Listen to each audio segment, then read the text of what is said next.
Hello, everybody. Welcome to the Vanessaverse podcast. I am your host, Vanessa Abenahar, and this is episode 2 of season 2. Welcome. I make space safe, so this is a safe space for you, me, and all the non-poets. Before I get into this episode, first of all, I'm currently wearing Filthy Seattle, so I need you to go to filthyseattle.com or at Filthy Seattle on Instagram, follow them, buy their merch, and match with me. If you don't know what filthy is, so filthy is a Seattle slang word for like cool or dope or something like that. Go over there and be like, I got this sweater because my friend Vanessa is filthy and her podcast is filthy, so I decided to show some love to her hometown and wear this Filthy Seattle sweater. And this is embroidered. It's filthy, period. Actually. So, yes. My throat kind of hurts. So yesterday I was yelling a lot during football, and I was running around outside. And if you've ever ran in New Mexico, it is not easy. There's a lot of sand, a lot of desert, and it's just not easy on the lungs. It's not easy on the organs. It's not fun. It's not fun at all. So things people, I have my handy dandy notes. Things people, or things non-poets say to poets. 1, will you write me a poem about blank? No, honey. No, I will not write you a poem about blank. What am I? What am I to you? Now, first of all, especially if it's something that I don't actually resonate with, I would be really upset. And then what do you mean write you? Like ghost write for you? No. Unless you want to pay me. That would be great. Please pay me if you want me to write you anything. So yeah, my actual answer to that is how much are you willing to pay me? What is your budget? How about that? So if you're a poet and someone says, will you write me a poem about, unless you were actually asking for a prompt, ask them what their budget is. Because why do you want me to pour my heart into something or my soul into something and you're not paying for it? It's not adding up. Yeah.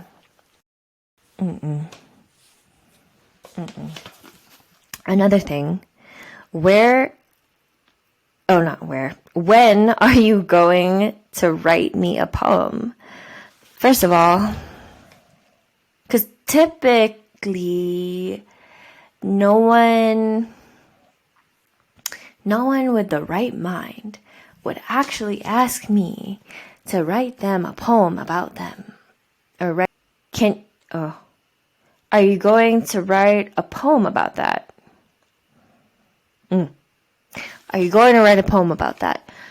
So actually today I was talking about how my doorknob fell off. So yeah, my doorknob fell off. I got a new doorknob, so thank goodness. It was just kind of like, wow, this turned really sad. Just like, it's a lot of emotion in this story. Are you gonna write a poem about it? And of course I joked around too and was like, haha, yeah, I could totally do that. But as poets, we don't actually write poems about everything. That would be very overwhelming. I would think writing a poem about every single thing that happens in my life would be very exhausting. And also a waste of time. because what? It would be cool, to be honest. I mean, if I had the capacity for that, but I don't think I do. I don't even actually have the capacity for the current poems that I have. So,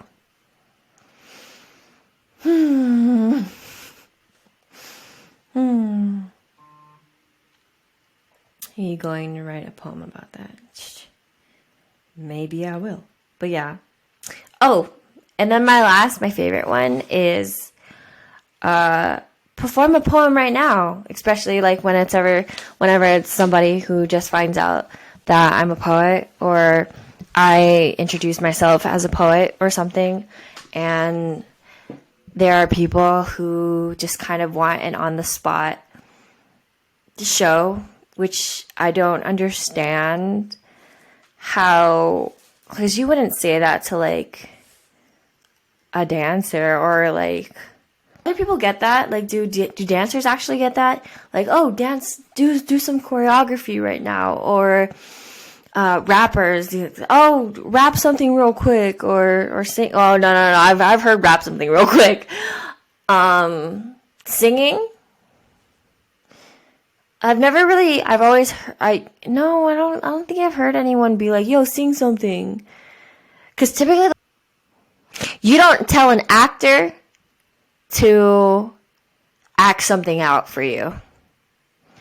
There you go. Because as a poet, we completely go into like theater mode. So as a poet, what we're going to do is we're going to be like, okay, first of all, this is not a stage. I am sitting down eating pie. This is not a stage. I can't just get into character. We as poets put on a show. And I don't feel comfortable ever putting a show on in the middle of environment doesn't call for a show. Now, if the environment does call for a show, because yes, I've been in houses where we would just turn it into a mini open mic at a house. But that just meant that the entire house and everyone in it was paying attention and ready and understanding that this is going to be a little mini open mic. Now, if we're around people and all of a sudden you find out I am a poet and you go, can you just perform something right now? Or just really quick perform something. I'm not in a mental headspace, and nor am I in a safe space where I feel like I will actually be heard and I am wanted to be heard by everyone in the space.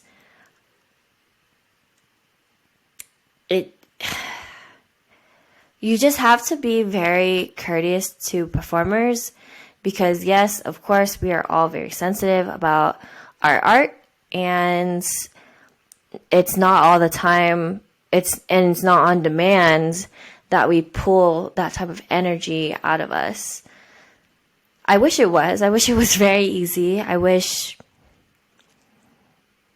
like, for me, a lot of my poems are trauma pieces and very sad things that I don't know if I can actually feel and feel comfortable feeling during that moment. And plus, it's not like, the environment and everyone around was prepped for that.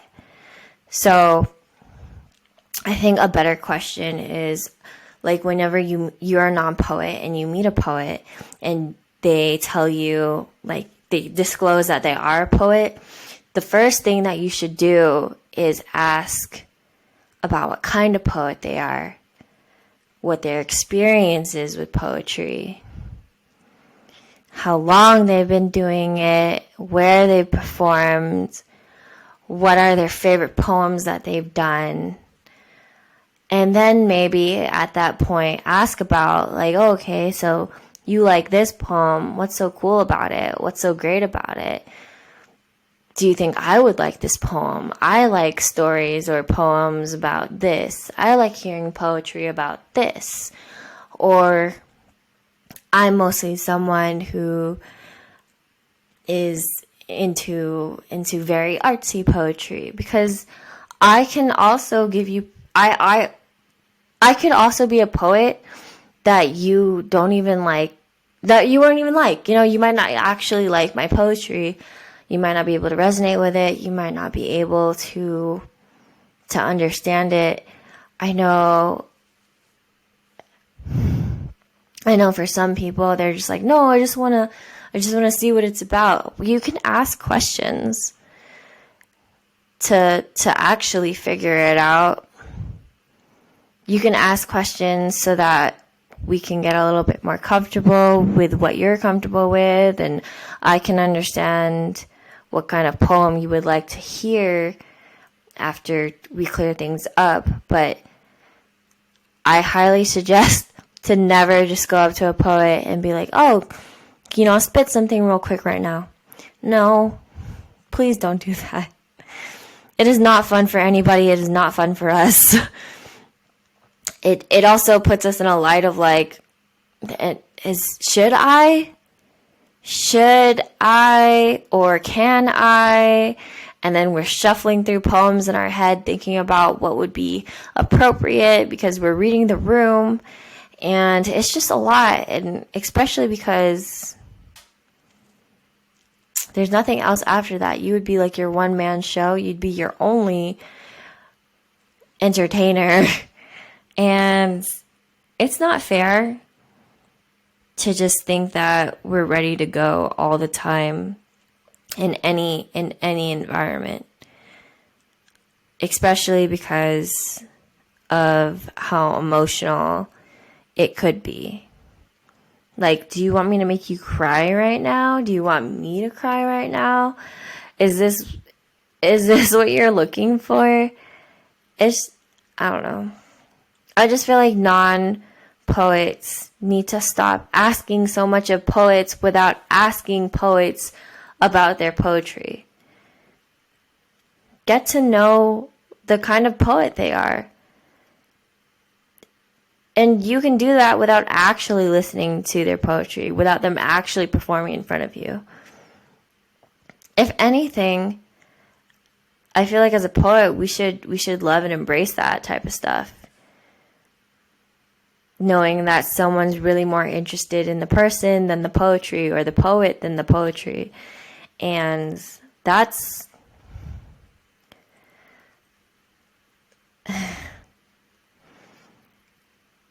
that makes things better, right? Than all the, like, can you write a poem about me? Or when are you going to write me a poem? Are you going to write about that? Are you going to write a poem about that? Like, those are like horrible conversation starters or conversation lift-offs for poets. We really don't want to hear that, because I feel like we hear that all the time. At least me. I don't want to hear that because I feel like I hear it all the time. Like, oh, okay, cool. I haven't heard that one before. Like, it doesn't really matter what I do with my poetry. I'm still just uncomfortable. It makes me feel uncomfortable. And sometimes whenever someone asks for like a show, it's kind of a slap in the face, because we need people to go to our shows and actually spend money and see us, pay admission, buy our books, and get to know us, instead of asking for free art. I hate that. You won't go to a person and be like, hey, can you paint this for me? And then not pay them. And I feel like that's that's what we need to make more clear for people. People need to understand that, all right, yes, words are words, and if you feel like you can make up these words yourself, and you think you can write them yourself, and you can perform them yourself, then okay, I guess the value of my words decreases according to you. But according to me, I know that no one could write this poem because I wrote this poem, and this is an original. So to me, this is very valuable, and I'm not just going to perform it or give it to somebody or make somebody unworthy a whole topic of my poems, it just doesn't make any sense. Use common sense. It's kind of gross. It's kind of the worst way to flirt, because a poet is just going to go tell somebody else or tell another poet that some non-poet said some disrespectful things to a poet. And then you're going to be talked about like in this podcast. You know? So, there's that. Yeah, I've heard like, oh, perform a poem right now more than once. More than 3 times? More than a lot. I've heard it a lot, actually, especially I think in high school. Really? Yeah, in high school. I also got like, I don't want to say like picked on or anything, because I don't think people were like picking on me, but people would be like, why do you talk like you're reciting a poem? And I think I don't know. I think I just started doing that.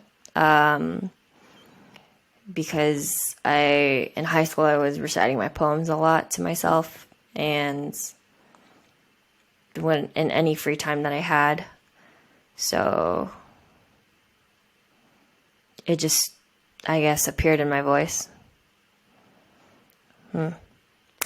Oh, that's another thing that non-poets say to other poets, or non-poets say to poets. One thing, that last thing that non-poets say to poets is like, oh, why do you talk like that? It's called a cadence. It's called enunciation. It's called a poet voice. Let's just call it that. It's called a poet voice.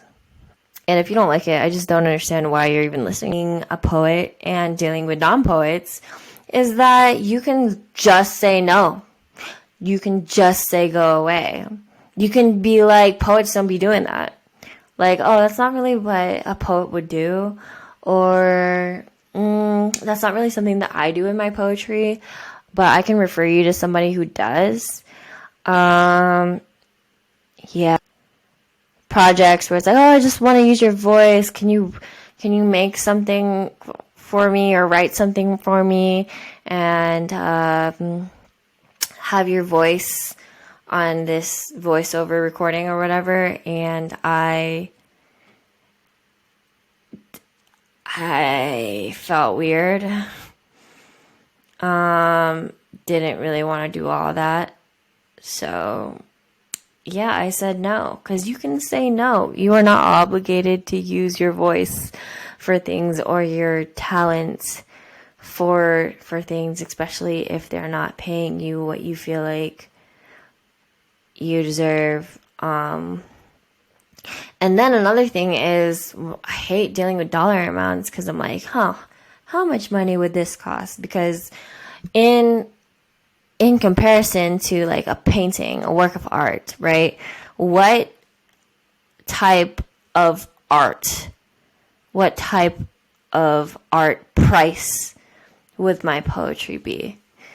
And I feel like if anyone's going to ask me for performances or a poem regarding anything specific, I'm going to need actual compensation. I'm going to need to be paid, and that is just that. And I just feel like everyone should have that same energy. Do not give art for free. It's just not worth it. Art should not be free. Art needs to be paid because the artist needs money. The artist needs support. And that doesn't happen with exposure or, some followers or something on social media. We actually need to be paid for our time because it is a service and it is something that only we as poets can provide, because then anyone can be a poet. Then anyone can enjoy the specific topics that whoever wrote about, and it's not a poet. Someone else can do it. It's not going to be me, and it's not going to be all the other poets that I feel like actually respect themselves. I just do not respect themselves and their craft. I just don't feel like, I don't think I can see it. I don't see it at all. So, yeah.